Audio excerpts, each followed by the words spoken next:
Welcome to the Westborough Affordable Housing Trust meeting of December 8th, 2022, Thursday, at Town Hall in Memorial Hall at 34 West Main Street, Westborough, Mass. This meeting will be recorded. Call to order. We have a quorum here, and our main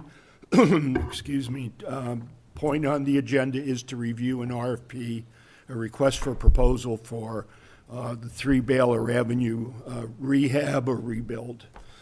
So given that, we have been doing work. We're up to draft 5. Excuse me. We're up to draft 5 on the RFP, and we want to review this and ask people for their comments, et cetera. I think we wanted to start off by just any general comments or concerns and hear those out, and then as we move through the details of the RFP, the sections, we can address those concerns. So I think, Ken, you had a couple things, and you may want to speak into the mic. Well, we can, if you want it, we can go piece by piece through the request for proposal, Okay. the outline of it, and instead of jumping around, Okay. stay in order. Bring your mic a little closer. Oh, okay. And a place to start, I mean, looking at the first piece of text, we're still saying rehab or replace. Right. Given where we're at, is it time to drop the rehab out of there, or just leave it in there, let the developer make the same call we made? I think we could just go for, yeah, So let's catch any high-level comments Right, first. So that's a high-level comment. right. Right. That's what I figured, that's, You had And then concerns we'll- I whether know, we're then being we'll too restrictive on Walk through the the, document. oh, okay. Oh, okay, so, yeah, some of the things we state that the trust prefers a nonprofit developer or social corporation, but will accept responses from any qualified developer. I think any qualified developer, it shouldn't say will accept. In other words, are they part of the program or not? And then as you read down, there's other why don't you places. reference pages or Okay, I can do sections? that, sure. Okay, I'm talking Section 3, Project Introduction, second sentence. Trust prefers a nonprofit developer, so got it. Okay, I think that could be worded differently to make it open to the qualified developers, any qualified developer, instead of just saying, but will accept, like, kind of like, yeah, if you really want to throw a proposal together, we'll accept it. You know, it's really kind of, you know, So instead of but not, will, it's not just put in inviting at and. all. If I can suggest, instead of but will, just put in and. And, sure, sure. because Yeah, I mean, next step, then as this was one of my concerns. Go ahead. I think it should be reversed then. It should be, we will accept responses from any qualified Sure. developers, but prefer, or preference will be given to nonprofit, or is that not what Why it would wants? you prefer, what is the criteria to prefer a nonprofit?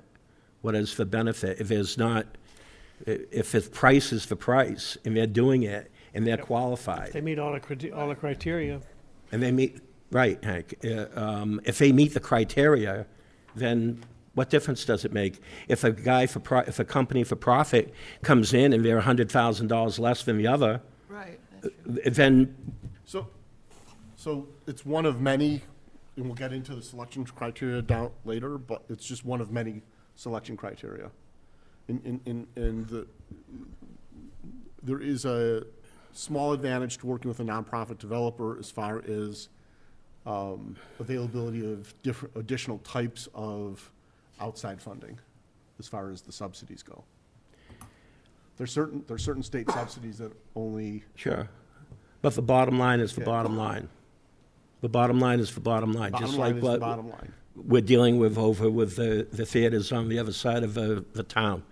Okay, and then Following up on that, going down to section 11, minimum qualifications of a developer, all right?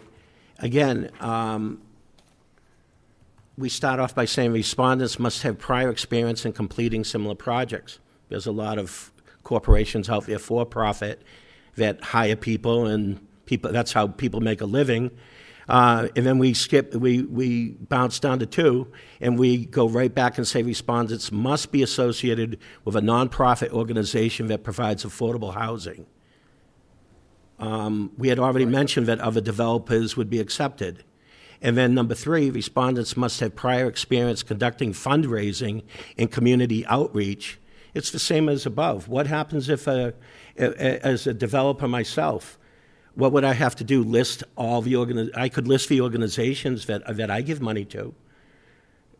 So what we're doing is we're pigeonholing here, I feel, just to a nonprofit. Like, if I was the nonprofit, I'd go, yeah, I'm celebrating this. I'm probably going to be the only one bidding it and that can get it. We're shutting out other qualified people, I think. Just my opinion. Okay, so I've noted that when we do the walkthrough, we can reword that. Same thing, again, following through, section 12, comparative evaluation criteria. Respondent entity. I have questions about what that really means, but the RFP benefit is highly advantageous. That's really telling people, all qualified bidders, that if it's highly advantageous for you to be a nonprofit or social entity. It's only advantageous if you are a for-profit entity that can demonstrate successful experience with projects of this nature and scope. So if we're saying one thing, but we're just bullet point after bullet point after bullet Okay. point saying, you know, like, don't even bother bidding it then. Because this is what we're looking for. And I don't think we have the legal right to say what particularly we're looking for. It has to be a nonprofit. If the bottom line, a for-profit corporation can come in and give us what we need and do the town the best service for less money, that's what we should be looking at. I just feel that we're really shutting the door on some people, that's all. No, Okay. no, that's a good point. If you have a point too, and now I'm on page 13, it's number 4. As the project will require community engagement, demonstrated communication, and relationship building skills of a respondent will be important consideration. So again, it's highly advantageous if you do this, and it's only advantageous if you do some of it. But we're asking somebody to come in that you're going to, I haven't read anywhere where it says any insurance requirements. Is a bond required, if it is or not? That's the P&S. I'm sorry, go ahead. But the point is, this is the contractor or the developer, even a nonprofit. They have insurance guidelines. So how much community involvement does a developer have to demonstrate and open themselves up for the possibility of an accident or liability with untrained people just walking around the job site? That doesn't necessarily, we can reword that. Community engagement is about communications with abutters, with the neighborhood, with the town about the project, Okay, right? And it's about, particularly in the issue of affordable housing, having having a concerted effort in community engagement reduces opposition and concerns of the community about affordable housing being located, or the nature of what's being done. So just building the affordable housing and making it available for somebody that helps the community, that's not enough? It's not enough. No, I'm just asking. And the reason it's not enough is because if that's all you're looking for, and there isn't an effort in community engagement, you may never get the permits. It already said that the permits are going to be... If you have community opposition, right, you may never get the permits, and you may face action. Now, granted, this is a small project, and which are less likely to have that, but part of what is key to successful affordable housing development is allaying concerns and having support of the community in which the project is happening. Sure, and each project, it stands on its own. We have a home that is not occupied, condemned, literally. Yeah. So I understand that point, but each project, you tweak each project as you would go along. Who in the neighborhood that we're talking about wants to live with what's there? Probably You know, I'm not. just throwing that out there. I understand the I'm gonna- guidelines. All right, let me jump in for a second as chair, I don't normally. We got to remember, we are selling this property Yep. to this entity. At that point, we have to step back, except as monitors to make sure that they are following any outlines that we have put in, the PNS, their response to this RFP. So they need to be cognizant that you want to make sure that, and we will also, designs and things like that is conforming to the neighborhood. You know. Oh, yeah, that's and understood. You want this also, it will reflect, even though we're selling it, it will reflect on the housing trust. This is the first time we're doing it. So in a way, I think we want to be very, very conscious of letting the neighbors know what we're doing, you know, our concerns, because this will start to will build our credibility within the town. So Oh, we may be absolutely. I know, you're absolutely right. In the end, you want to have an affordable house, you know, as spec'd or as indicated here. That is the bottom line. But at the same time, there are other intangibles that we may want to ensure that come to be for a variety of reasons, beyond just the price. But as part of the subsidy structure for the project, the trust does have, even after the sale, we have an ongoing responsibility for the successful completion of the project, which includes, you know, the community engagement. And the community engagement is, and so yes, we still have a role to play. I think we can, when we get to that section of the RFP, we can reword it to talk about working with, make it more clear what the scope of that is. That's what I'm asking And who they're for. working with, right? Because again, It's we're we're not saying they have to have a public hearing about what their development plans are, right? But what we are saying is that, you know, working with the other entities that'll be involved in the project, which is us, it's the Housing Partnership Committee, the Planning Board, Sure. that the community's aware, and at times there might need to be communications to build support or deal with Totally objections. understood, but again, highly advantageous, not advantageous. We're saying it in a broad sense here, in what you're explaining, Right. is very clear to me. Right there, it would say to me that, gee, I'm probably not going to be considered advantageous, so why would I want to enter into this? And we want to make it available for as many firms as possible, be it nonprofit or for-profit, to enter into this, which is advantageous to our Right. outcome. And, you know, if there's a contractor developer who has no experience in affordable housing, and hasn't got experience in community engagement, if I were them, I'd come in and say, hey, I'm gonna bring in a consultant who's gonna help me with this. There's affordable housing consultants who understand how to do this. Oh, by the way, you haven't got a snowball's chance in hell of getting through the process with DHCD if you don't understand how to do these things. Because the LIP, LAU process involves writing a marketing plan, affirmative fair marketing plan, involves in community engagement, it's part of the criteria that the developer's gonna have to meet, requires experience in community engagement. They've got to go out in the community and go recruit people to apply to buy the home. That's not what you, I mean, you normally, a developer normally hires a realtor and says, hey, go sell it. No, that's not what you do here. You gotta go, it's a different process.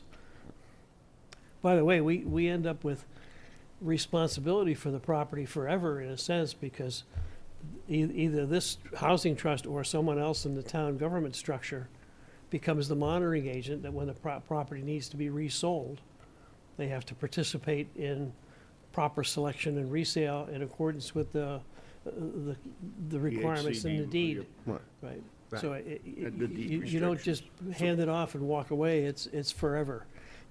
Okay, so why don't we Good start, points, Hank.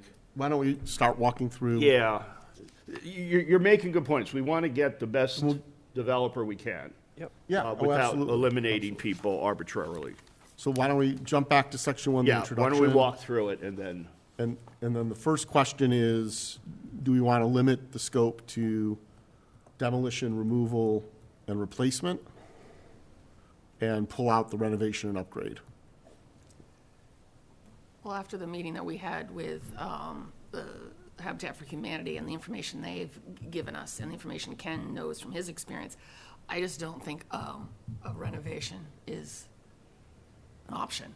And I know we could leave it there, making it, but when you want to talk about wasting time, I mean, it's not even the correct slab, it's not even the correct siding, there's asbestos. I don't know, we should put an option in there that we know doesn't exist, that we have good authority to know doesn't exist. I think also that, by saying, oh, it could be a refurb, somebody could come in and say, oh, I do a lot of refurbs, and this might be misleading, maybe wasteful of their time, to say, oh, well, let me go through and do all the, they may just walk in and walk out. Yeah, So- I'm going by, it was actually Hank who made the determination in the beginning that it was just a takedown, and when I showed up and saw it, I agreed with Hank. Hank, what do you, Well, I would just make it a tear down. yeah, I mean, just Period. make it That clear way people that don't can't waste do time tear looking down or at- don't want to get involved in that, in remediation right. of asbestos and Right. things like that. they'll Which now just- you're building on something coming up about the qualifications of, And, Okay. Specifying it as a tear down really identifies that the developer needs to understand how they're gonna get it permitted. Because you now come under a different part of the zoning code. And when they go to figure out what they can do with the property, that's the part of the zoning code they need to pay attention to. I forgot what part it is, but there's a part about, tearing down and rebuilding on a non-conforming lot. Okay, So all- it sounds like we should just say that it's Demolition or removal. a demolition to the effect. Just Construction will include the removal of demolition. existing dwelling, period. But it's also rebuilding. The It's not the demolition, removal, and replacement of the existing dwelling. replacement, so it's Right. missing, yeah. You That got it. sounds great. Okay. Anything else in section one? Yeah, I just have a wording issue. This is semantics, but it says the purpose of, the next paragraph, the purpose of the RFP is to select a developer. I have an issue there, but I'll hold that for now. With experience in constructing affordable housing, shouldn't it say on this residential property? And should it be like a single or like duplex? Like, we just say construct affordable housing. We don't want an apartment building there, I don't think. yeah, right? but we're saying But- that the but they developer see has that later. experience. All right, They'll Yeah. see that, This obviously. is referring to their experience. okay. Yeah. And we show it's a single housing parcel in the first paragraph. All right, okay. And the other issue, and this is just global, it's more, and again, it's semantics, is we use the word developer, we use the word respondent through the document. I'm not sure when we talk about developer, when we're talking about respondent. And there's another word used through somewhere in here. Proposer. A proposer. And so I just didn't know we could just pick one, or if there's a reason between calling them developer and respondent. Good point. It's just, Respondent, it's a cleanup. So in It's- certain, Yeah. Respond is really easy. I mean, That's capital R. We got that, by definition, whoever, whether they're a developer or a contractor in there, they're a responder. They're responding to the RFP. okay, so I will note to make a global change. Yeah, just, we don't need to do it now, but we'll make a global. yeah, right, just, Make some notes. Okay. that was all I had for Article 1. Okay.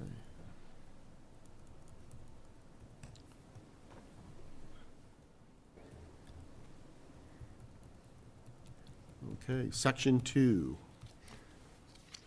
All right. This is basically just how do you submit, and how do we follow up? Anybody see any real issues? And I don't think we can put dates in yet until, No, we'll dates wait come for dates very end. until we get, back from council and everything, and then we'll do a timeline. So we just have to leave that open for now. Okay. So, Okay. one question that I think we should forward to council when we ask for review, is that for projects, projects of this size, there's a potential advantage if the general contractor is not incorporated or an LLC.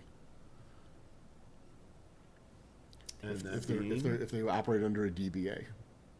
In other words, if they show the revenue on Schedule C on their taxes, as opposed to coming through as a dividend or a K-1, it exempts the project from certain, labor laws. certain, what, I'm drawing a blank on the term. Prevailing wage. Prevailing wage? Requirements. And Yeah. some of the, and more importantly, some of the procurement requirements. Okay. under 30A. Could you repeat that?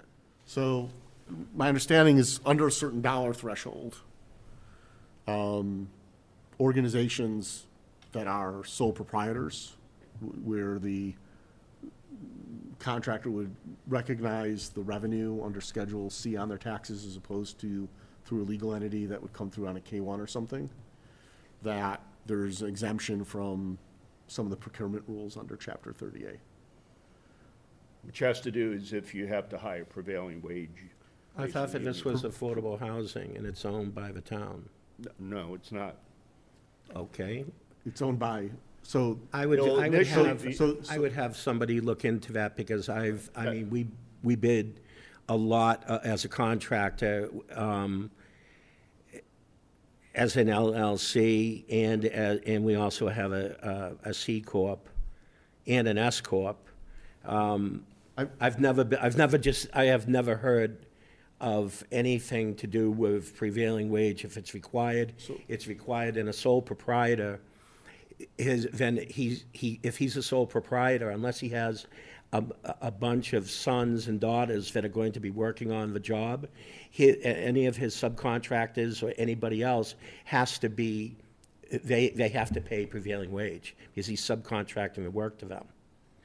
That's why we need to ask council. Right. That's all we're Right. saying. That's what I'm And this- saying. and this could I'm be- getting the this- point, but I this- think we this should could be- ask. This could be, and this project could be above the, I know there's a threshold for that.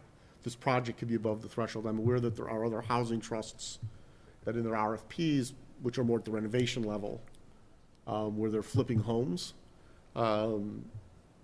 give great advantage to sole proprietors.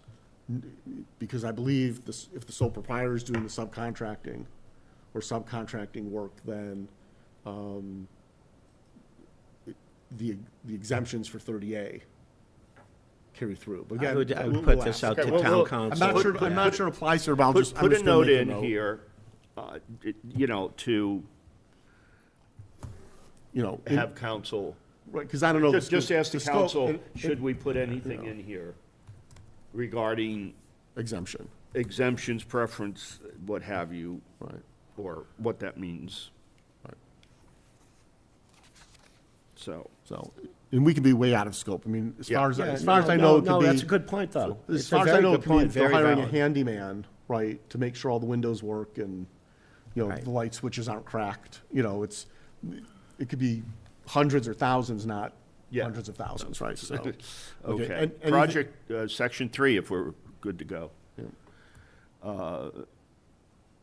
Yeah, so So- here we just say qualified development to submit,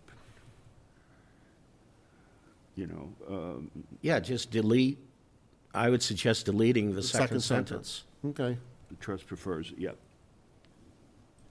Okay, Because ultimately, Yeah, everything is going to be reviewed and voted upon anyway. Yep. Right.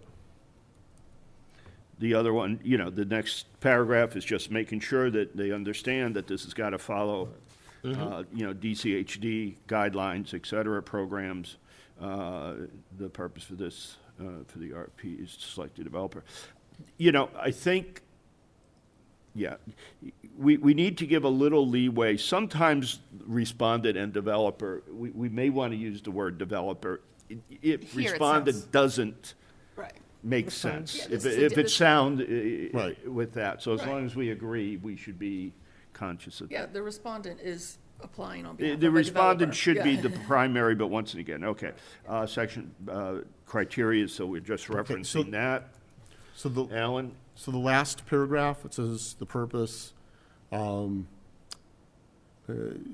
trust goal and guidelines detailed in section 6 below. I would suggest that then comma meets the minimum evaluation criteria described in section 7, section 11 below, and then add comma and best meets the comparative criteria, Oh, what kind of criteria?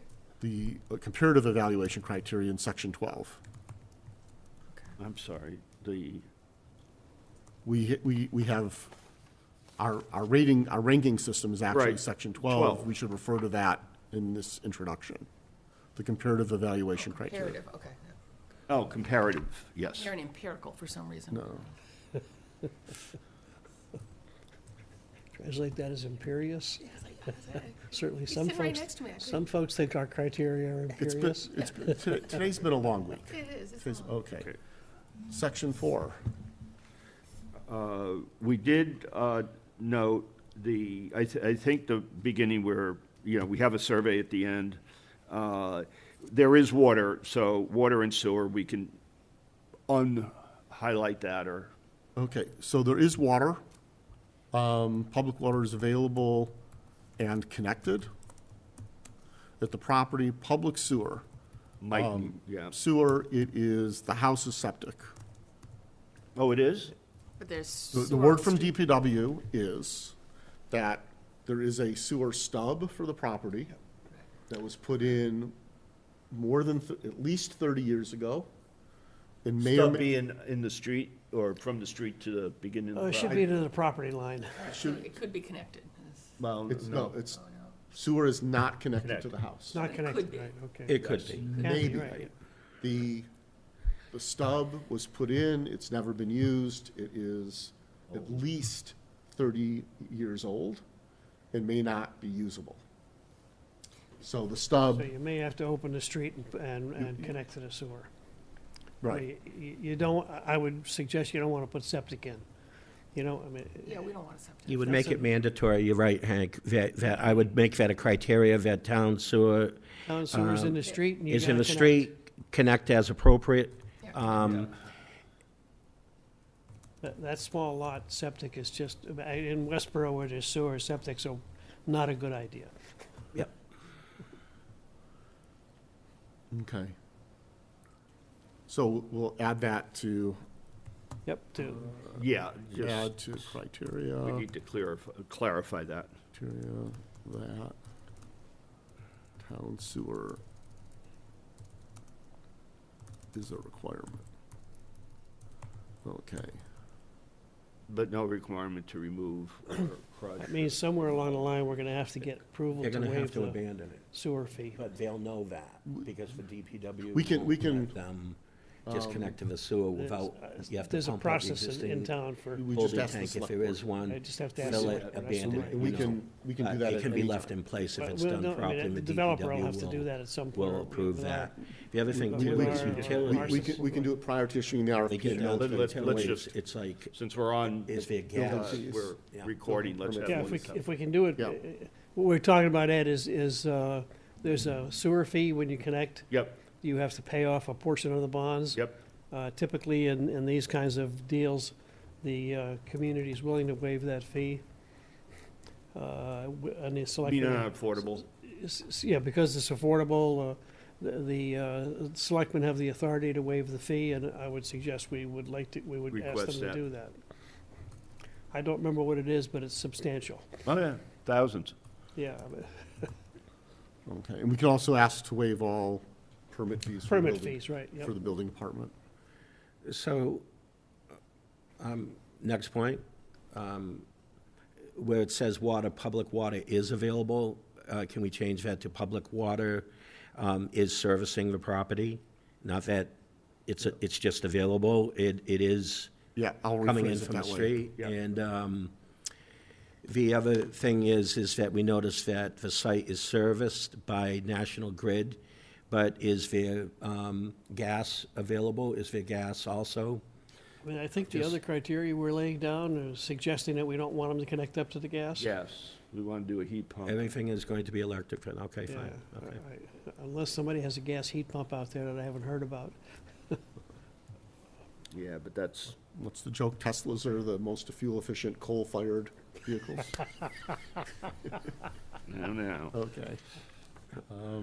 All right, anything Strike else, that from the section record. 4? Yeah, I would say that the trust, even though we're noting that the trust believes that the exterior siding is transite and interior floor tiles contain asbestos, we should point out, however, it has not been tested, regardless. We should still say, we believe that, and we know it.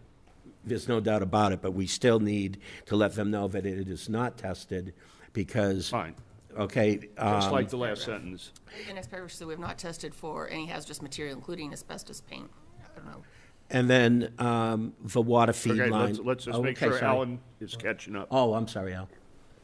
No, I'm just saying, these items have not been tested, is what I'm adding to the one above it, and then the trust has not tested the paint interior water pipes or the water feed line for lead. The water Do service we want line. to say lead or any other hazardous materials? Because it's not just asbestos and lead. Yeah, and there may be other, I mean, we haven't tested for anything, so. So, or maybe it's the third statement that just says the trust has not tested the property for any hazardous materials.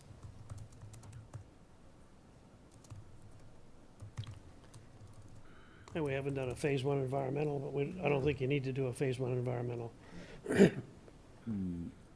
No, there wasn't a buried oil tank, was there? No, the oil tank is above ground.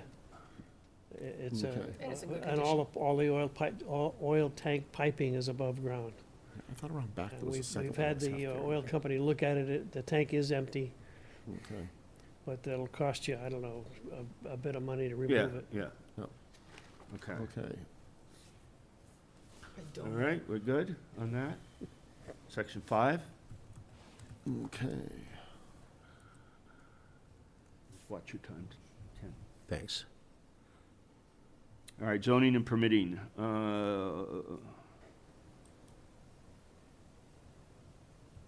You can just take the rehabilitation out of there and say replacement may require variances be obtained. Yeah. Second sentence, second paragraph. Yep. Do we need to say zoning variances, or is it understood? It's under zoning and permitting. Oh, yeah, I guess that would be understood then, Okay. Okay, section 6. 6. Let's just walk through them in order. Okay. 1,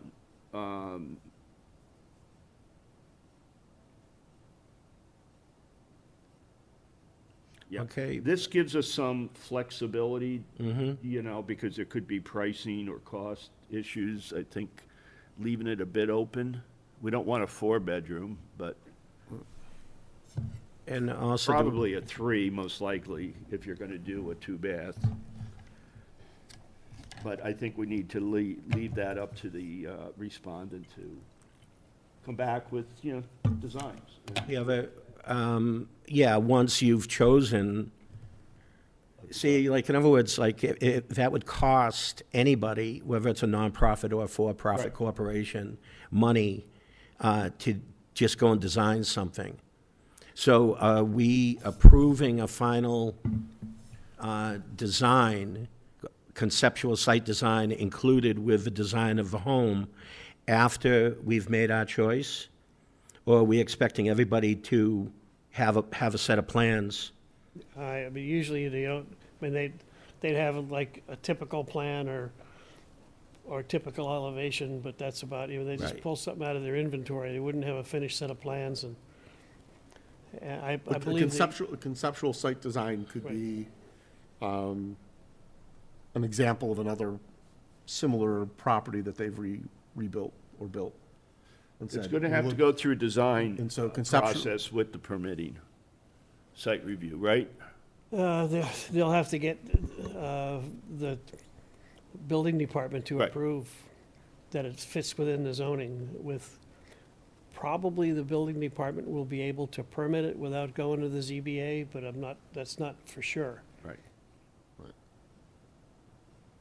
And do we want to let the bidders know we're requiring the construction of a 2 or 3 bedroom home, 2 full baths, single-family home, whatever, but is it to be a slab-on-grade home specifically, or do we want a full basement? Because that has a lot to do with how they're going to do it, how they're going to build this thing. We're not requiring a basement. I mean, we've never talked about that, and we I think we believe should that the let them cost- know that, because they're gonna go there and see that it's a slab-on-grade. Right. Given, They can replace it with slab on grade if they want. I mean, it's gonna be cheaper. I don't think we want to require it. As long as we don't require it, then it's open, right? Yep. On that same point, I don't want to jump ahead, pass over Ken's point, but shouldn't it be 2+ bedroom? I mean, if they can fit a 4-bedroom in there, if they got a conceptual plan for 4 bedrooms, no? I want a 4-bedroom. Because then the cost to the buyer is going to increase. But then it's not available for larger families, I guess. Well, Or is that, I'm just asking, So the neighborhood is starter homes. yep. This should be a starter home. To be consistent with the neighborhood. It fits a high demand, a 2 or 3 bedroom unit would fit a high demand section of, First home buyers. of affordable housing, not just first home buyers. The majority of housing stock in our region is 2 and 3 bedroom. And so it fits with that of a 4-bedroom house. I expect we would get resistance from the neighbors because of the size the building would need to be relative to what's there. And I think we'd get resistance from the town because they'd see it as overly impacting the schools. Yeah, just to stay under the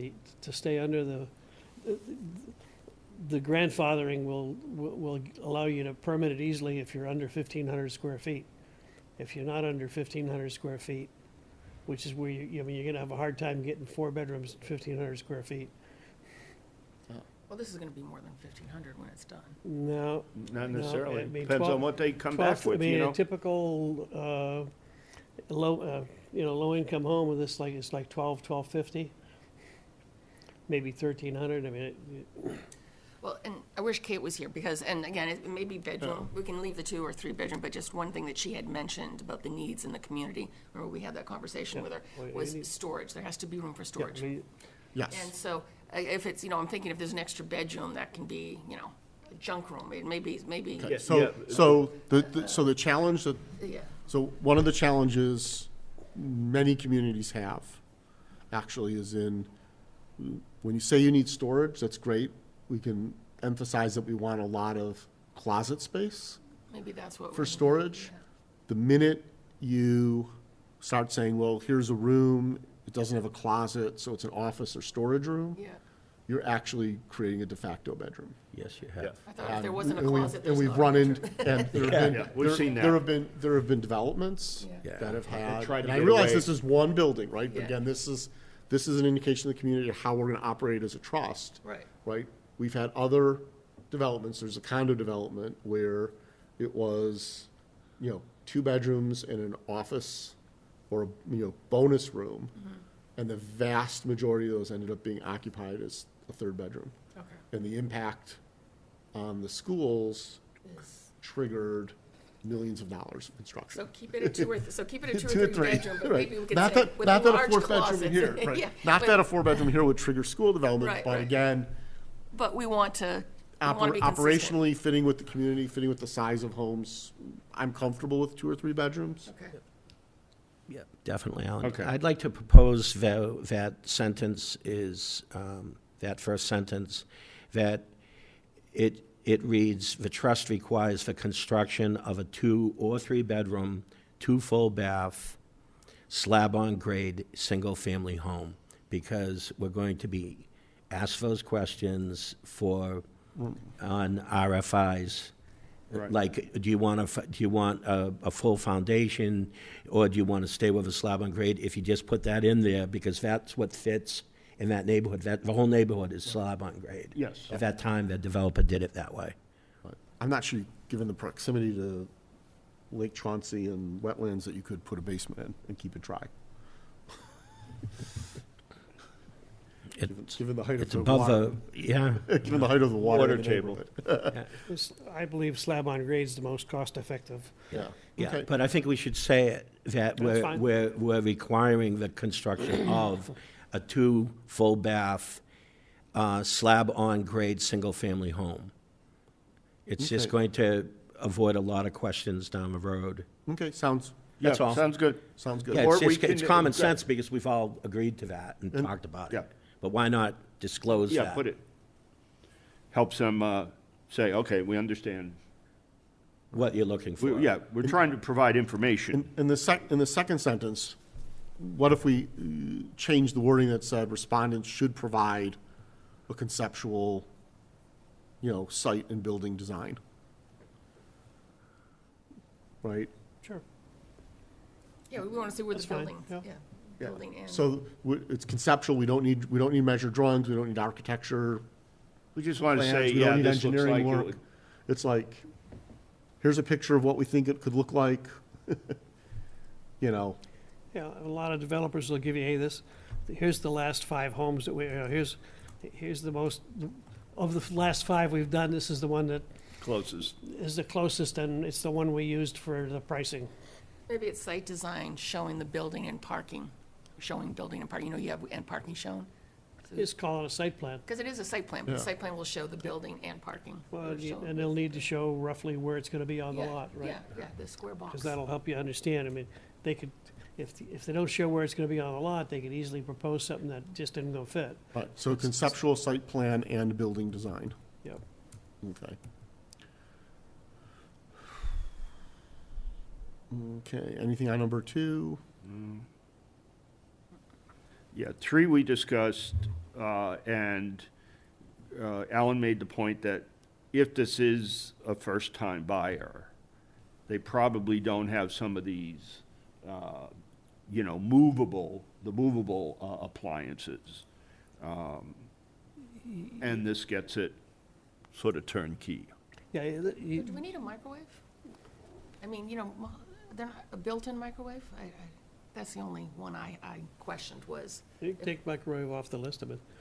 not to be required. I mean, It's just, yeah, I totally agree, because people are gonna, for the cost of a $89. built-in is, yeah.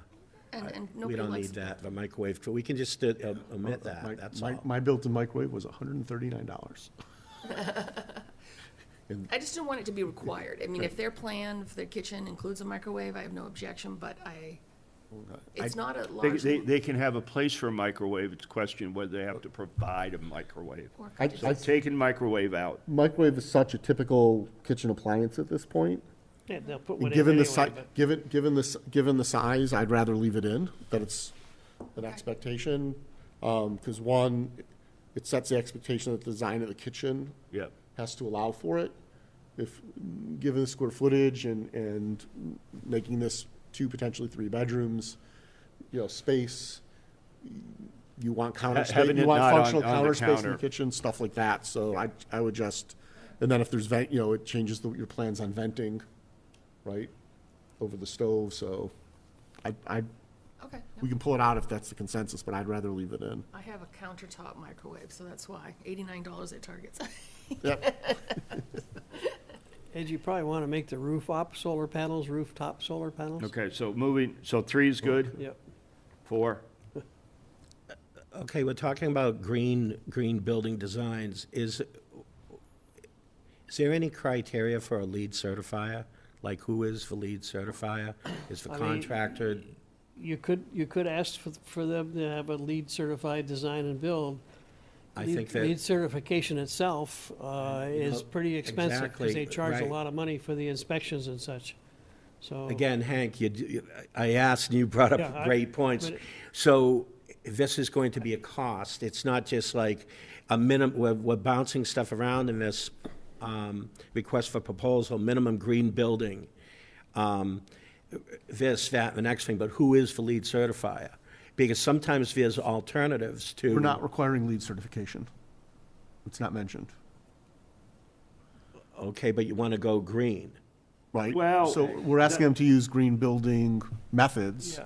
but we're not requiring that they go through the certification process. What I think a lot of folks are doing with the low-income homes is that, they're following LEED criteria, but they're not going for LEED certification because it involves a lot of paperwork and inspections and extra cost. You do have to meet the stretch energy code. That'll be required. Because the town has adopted the stretch energy code, so. Yeah. Right. And I think, I'm pretty sure that'll push the heat pump, but I'm not positive that a heat pump is in, I think it is.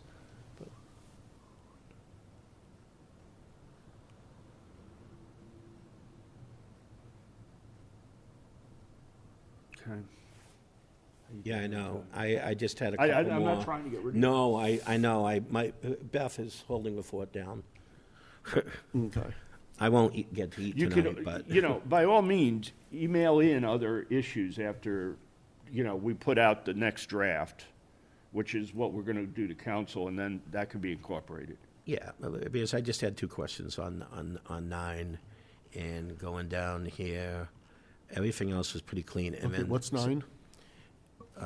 Only, I don't mean to be skipping around on you, Alan. No, but that's, only we because- realize you. 9 in gotta this go. list I or mean, section 9? We've in, okay. The Section names- 9 or? Section 9, okay. It was noted already, the evidence of good standing Yeah. and respect. Okay, fine, that's good. The attorney's on that. But number 7, names and resumes of development respondent who will be assigned to work on the project, including any registrations and certifications. Okay, well, again, even if this went to a nonprofit, Right. it doesn't necessarily mean that the people running that job, hopefully they have licenses, a builder's license and things like that, but to ask for resumes and things like that, I'm just throwing that out there, I'd put a question mark with that. And then down on 16, a proposed scope of the project and a list of tasks to be completed. I think it's pretty obvious that what we're doing here, that we're building an affordable home, and then we're asking them for unit pricing. Do they bid the job, or are we looking for time and materials? Because when you start asking for unit pricing, Yeah, that's all. I'm just throwing that out there, Yeah, guys. no, I but- could be wrong. Some of this And- was boilerplate that we put in. So I'll pull out including unit pricing off that one. Yeah, that's all. That's why I'm just asking these things. And then I think the last thing I had was, well, two last things quickly was, I don't want to get ahead of Alan here. It's okay. He's patient enough He's, to. he's, go ahead. Okay. Number 11, in other words, the first sentence, the trust is seeking the development organization for the construction and sale of an affordable home. I'm sorry. Get rid of or Where are you homes. referencing? Section First 11? sentence, section 11. yep. Section, 11. Or homes. Oh, 11. That's out, yep. Okay, or homes, it's one home. It would, specifically, Yep, I pulled that's it. what this RFP is. Okay, everything else is good, but then number 2, again, respondents must be associated with a nonprofit organization. Yeah. No, they don't have to be, so we need to get rid of that. We should really look at all of those about whether you're a 5-star, a 3-star, but you're a 5-star according to who? They had a good meal and you didn't? I think this whole thing about what is, if you're really, really good, you're going to be considered this way. If you're not really good, you might be considered that way. I just think that we should review that and have town council review that too. And my last thing, I believe, there's 2 more. going down to page 12, number 12, and then sub number 1, respondent So entity. section 12, Right. or page 12, go ahead. Well, it's actually ends up being page 12. Section 12, subsection 1, respondent entity. Again, that highly advantageous stuff, it's, we're saying one thing and then saying another. And then next page, which would be page 13, sub number 4.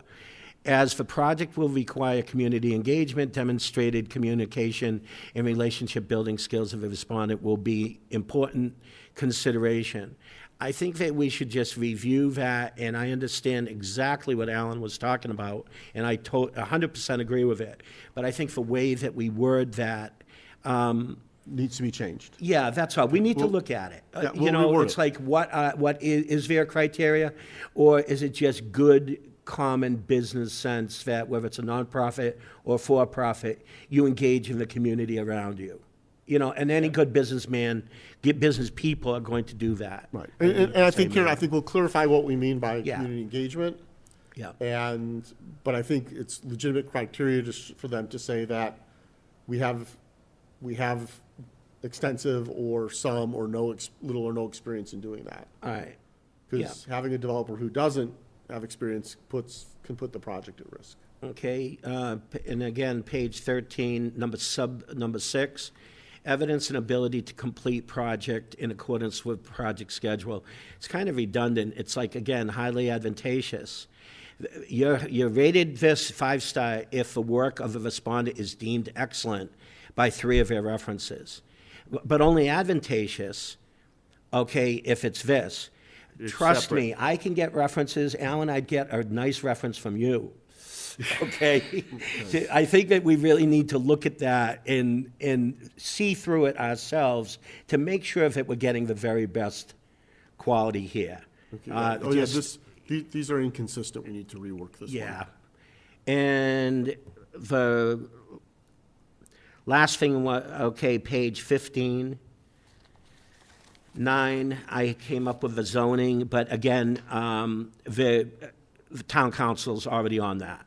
It's all highlighted Yeah. because and design, again, highly advantageous, not advantageous, number 10 there. It's like we've already outlined what we want. We've already told them what we want, so. Right, but what this section is, You go ahead. Yeah. this is the section where we actually determine if what they submitted is what we told them we want. This is the architectural design review. So but this whole section of the document, the purpose of this so earlier in the document, we say, here are the minimum requirements, and here are our goals and objectives.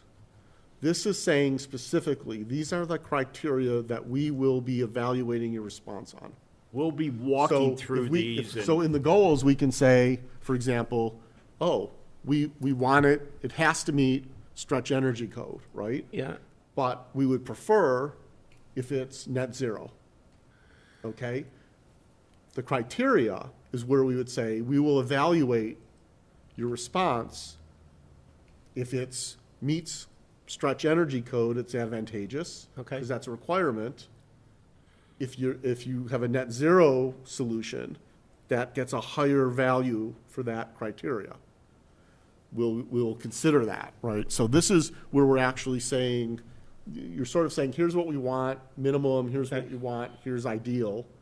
All right. This is where you're actually giving them the table of things they're gonna get measured on. Okay? And then the decision we'll need to make is whether all of these have equal weight. Right.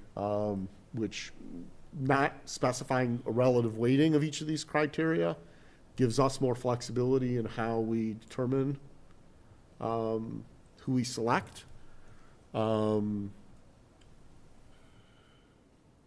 not just going to be an addition of absolute scores. You know, there's a little bit of, not that you can Yeah, I would have town council look at all of this. Well, they are. Council's looking at the whole They're thing. gonna look at the whole document, and if they Advantageous, not think- advantageous, because You need a section. you're still dealing with somebody with taxpayers' money and all this, how it is deemed acceptable, unacceptable, and maybe acceptable. I think it really needs to be addressed. That's yeah. so the whole point of the Yeah. RFP is Yeah. this is where our discretion comes in, right? This is where you say, important. here are the things that are minimum requirements. We'll let you know if you've met those minimum requirements. Here are things that we prefer. You get a higher score on that item if your response meets the preference, right? And what it does is for us, the project price is the level of subsidy we as the trust would include, Number 11. right? That's Yeah, the only I'd just money be we've very- spent, right? Yeah, when you're asking people to bid things, We're at- and we're- you have it, and you have a set criteria, I would Right, these be are- very careful what, These are the criteria. Yeah. And we say, If you exceed it. we say if you're exceeding the criteria, it's highly advantageous. But if you meet the criteria, it's advantageous. If you're not meeting the criteria or there are conditions imposed on your meeting the criteria, it's not advantageous. understood. And this is sort of standard boilerplate for, government RFP process. From a money standpoint, be careful about that, I do it every day. no, I understand. This is I not, don't know, maybe municipal versus. I do Do you- municipal do you- work. Okay. It's not. Do you need a note for Beth? No, I better, because my wife's gonna kill me. if I'd you- rather just, I think we have a good discussion going on here, and there's a lot of great content here, we just have to be really careful. Yeah. how Oh, we- absolutely. Yeah. You've been wonderful with So, and in my absence, my mentor, Hank, that, he has a lot going on in that mind over there, and he knows what's happening. And Alan, you are so patient, as everybody is.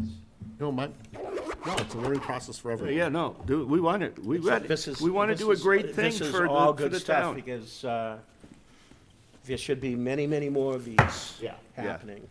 And the more, And once we and this streamline it, is, so, you know, this is a way where we're starting to build at least a foundation as we go forward.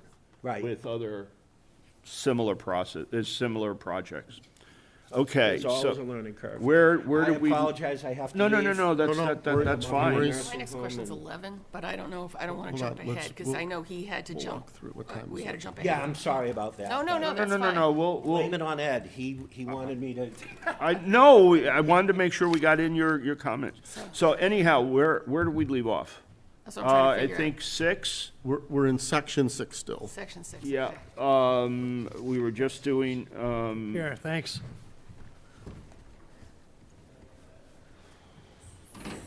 Okay. So in my notes on the current draft, Yeah. for bullet point 6 in section 6, I have a note to specifically highlight this for council. yeah, Whether we should specifically reference law or regulation around the affirmative marketing plan. Yeah, maybe. like, give, Yeah, I don't know what that Because is. because we're mentioning, so affordable housing has to be affirmatively marketed. You have Okay. to actually go to market and say, hey, we've got affordable housing, there's a lottery, here's how you That's the apply. plan. Okay. It goes in the paper, you want your legislators in there, they'll send it out to their constituent list. You can't just put it on the market with a for sale sign. just You put- have to yeah. actually make people involved in affordable housing aware that it's available or coming available. You have to have a lottery pool that includes underrepresented minorities at a ratio that's similar to the community, the eastern Worcester County. Yep. And if you don't, you have to give there's a situation where you have to give preference Right. Okay. to minorities. In this particular situation, because there's only one unit, we cannot impose a residency. residency requirement. Has to be open to anybody. It's just whether or not we should reference specific law or Right. regulation. I so would they can hope look it that up. anybody, see, this almost comes down to, because of the, I'll use the word legal sort of overlay over and above what your normal zoning and, Oh, yeah. you know, and construction codes and things are. There's other aspects, particularly in the sale of the home, Yep. that you need to be aware of or you need to be familiar with. And you would think people that have done this before, they say, oh, yeah, of Oh, course. they know that. And You if know, they don't, whereas a developer who may say, oh, I'd like to do this, I have no idea what this other stuff entails, and I'm concerned the more we can provide some, you know, guidance or at least point them in the right direction, they can then decide how much they want to get involved at that level, or, you know, they will need to get involved, but, you know, do they want to take it on? So number 11 implies that they need to have an approved site plan. Also, 10B, But- we need to take out too, because that's about Right. renovation. Right. Sorry. Now, And approval does of that. this imply that they have to provide this prior to, or, It's a criteria of the RFP, so it's implying, the assumption will be that it's prior to submitting the RFP. requires approval of the house and site design? But that would, We've already said that we were. How would we we've get already appro- We've already said that we require conceptual design. right? This is saying an approved design. But, okay, I'm just trying to follow the project. Right. Does this mean they need, when we have approval, who approves it? the trust. But that No, means, an approved site design would be planning board. Well, or who the permitting authority. It may Right, end up being, or the bu- ZBA. may end up building the, it may end up being the building inspector. so, Building inspector doesn't approve site plans. Why don't we It would say- be, the site plan would either be the planning board, even if it's A&R, or it would be the ZBA if it's a comprehensive permit. But I wouldn't I wouldn't force them to go there. Okay, Well, but could we just say the trust will require approval over any final plans approved by the municipality? Or oversight, you know, we want to be able to review it You want to review it before he submits it to the municipality. for any applicable municipality, or all required permits. okay, I'm confused here. This is, Let me just ask my question. We're asking for a conceptual design as Right. part of the response. all right. right. We're also asking that it's actually an approved, That's why I'm saying we should pull this out. oh, I didn't Yeah, hear just- that. At this Okay. point, just take it out of there completely, because Fine. we've talked about it earlier. But we do want, it may not go here, but we do want, Yeah. is the selected developer respondent is going to be required to get our approval of the Yes. final plans, as that is part of the process, not Yeah, for the They'll have to get RFP. our approval of the plans. After we award the RFP, Yep. they'll have to put together a final design, get our approval, and then go submit it. Municipal. That's an iterative process. They'll talk to the building inspector, they'll come up with a design, they'll come to us and make sure we're happy, and then go back to the building inspector and make sure he's Okay. happy, et cetera. And it may have to go to the ZBA. Yeah, we'll Is this pull out. we'll pull out 10A. post-PNS? Post PNS, yeah. Yeah. Okay, we'll pull that out and we'll add something about our participation in the site plan. It might actually be under section 7 already, design and site plan approved by trust. Maybe we just have to beef it up a little bit, which is site control.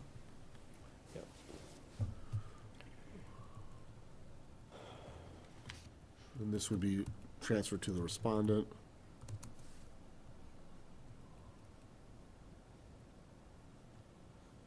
Number 10 is gonna need some work when we get there. Yeah, yeah, we've got it covered there. So anything else in section 7?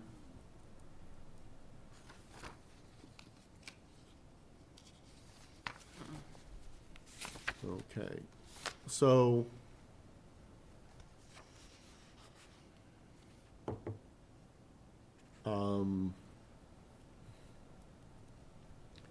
Now, what are we on We- section 8? If we can, we're ready? Yeah, section 8. Okay.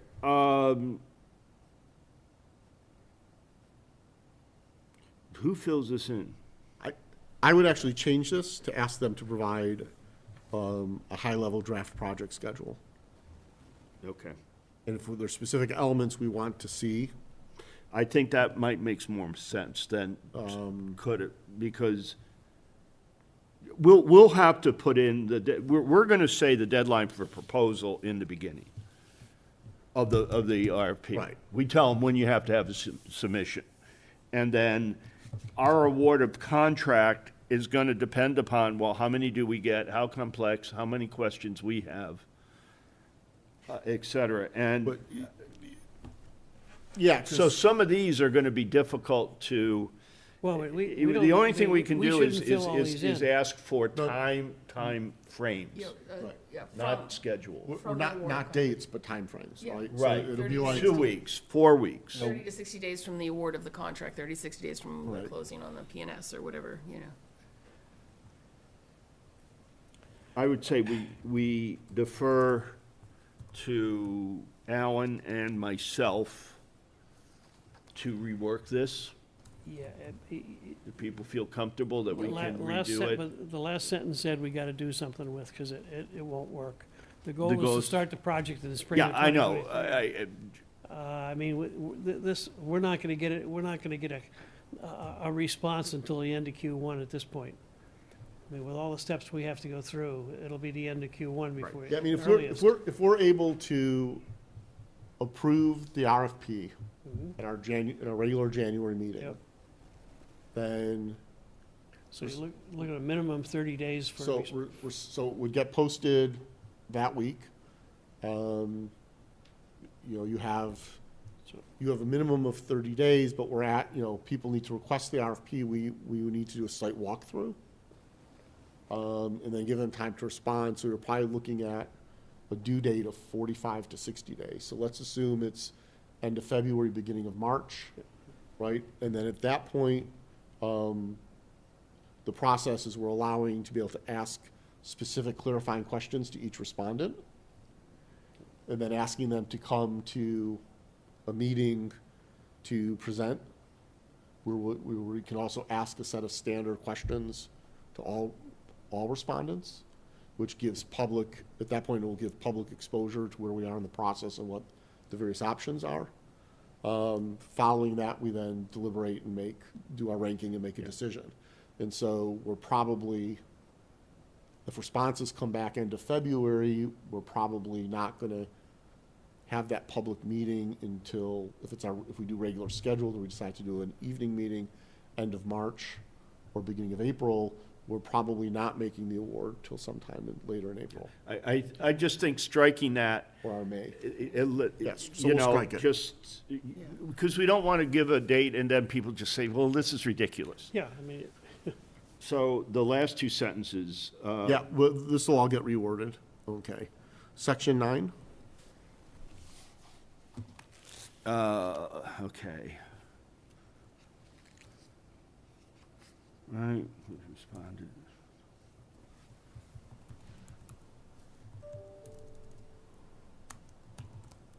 Right. The evidence, you could say, that's going to be a question for council? I Saying, I assume this is a standard boilerplate question for all RFPs. Yeah. Okay, okay, And the council will tell us whether we worded it correctly. fine, Yeah. fine. Did you have so what was the question? Well, should it be, but it should be in nonprofit status if applicable, right? But Sure. Because we're not requiring Number nonprofits. 2 is the legal structure. No, but no, 4, evidence. of So good standing. evidence good standing with respect to corporate filings, taxes, and nonprofit status, if applicable. Oh, Right, oh, oh, that's what I'm okay. saying.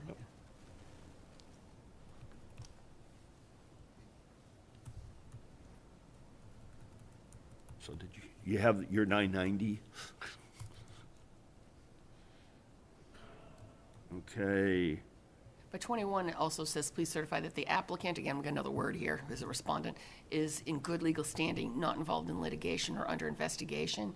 I think the good legal standing is already handled above, and maybe the attorney has more, but if 4 is evidence of good standing, I don't know if we have to say it again. For number well, wait, they which can one- be in which one were you looking litigation at? and Right, be, just- be a, Wait, which one were you looking at? okay, let's go one by one, and then. So we did So 4, 5. 4 is good, 5, I don't, So, Any issues? No? so 5 would probably just be an affidavit of Right. conflict of interest. Town council will catch that. There's another Names of RFPs any the town actually officials for. or employees who are, yeah, they can just say none. Names and, I think 7 is maybe overreach, because let's say a nonprofit developer who uses volunteers to do work, to So reduce what- costs. So what we're at, so you want names of development respondent who will be assigned to work on the project. What we're looking for is, do they have a certified construction manager? Do they have, Yep. you know, things of that nature? So we can just say. Who will lead? What we need, what we could say is, Who will manage? yeah, we assigned to manage the project. All right, to be assigned to manage. You know, and we could, I don't know if there's a term here, like, they may have like 3 construction managers. They don't know which one's gonna be so- available. Names of Well, put one respondent down and swap them personnel, out if it doesn't work. I mean, Names are in development. names of respondent personnel who will be assigned to manage the project, including any registrations and certifications. And it should be any licenses. Okay, names and, say it again. Names of respondent personnel who will be assigned to manage the project, including any licenses, registrations, and certifications. Okay, so no resumes. No resumes. Okay, good.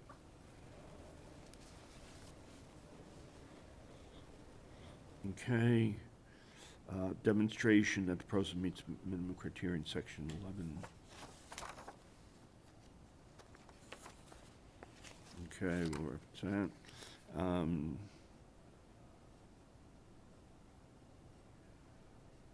Demonstration, I don't know if 9 is redundant. I mean, I don't know how they if it demonstrate is, some don't worry about it. I things. mean, Huh? it's okay to be redundant. I know, but I'm just wondering if,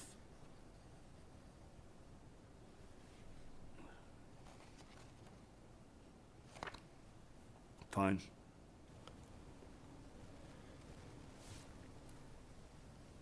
Okay. In 16, we took out including unit pricing. So 10 is,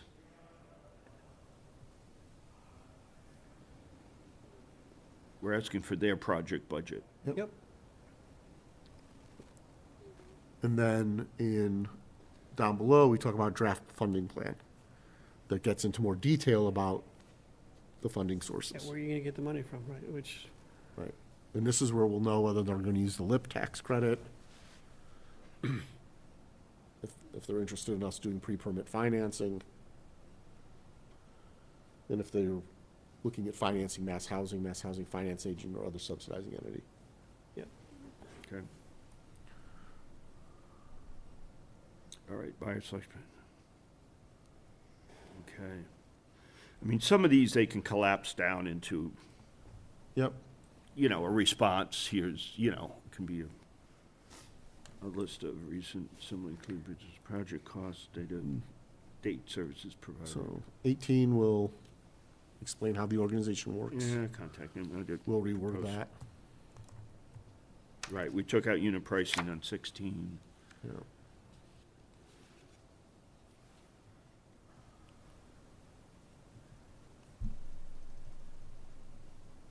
When you have value of the property transfer, just want to make sure I understand that terminology. That's the 18. value, that's the value of the property we're transferring to them. So unless they're gonna give us cash for it, that, the value of the property is a subsidy.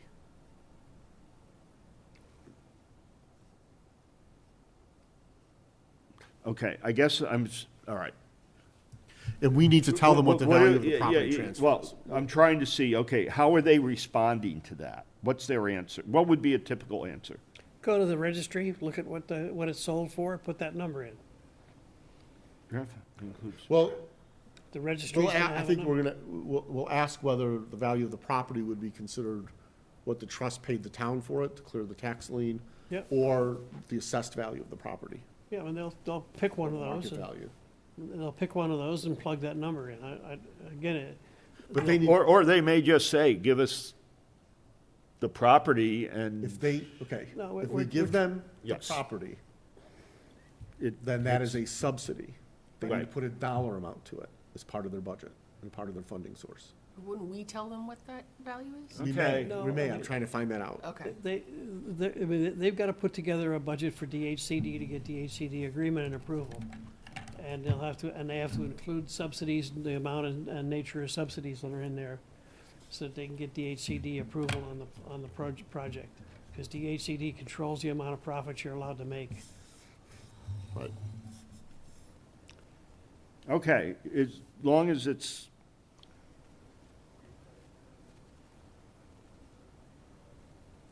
yeah, okay. I mean, if we- The rest I understand. It If we was just- define the value of the property transfer, we'll add that into the RFP, in the description of the property. They would still need to list that number here. Right. To Okay, acknowledge that they understand that that is included in the subsidy, Yep. unless they want to write us a check for it. we can always, They won't. as part of our cover letter, I assume, Well- if, Some developers may.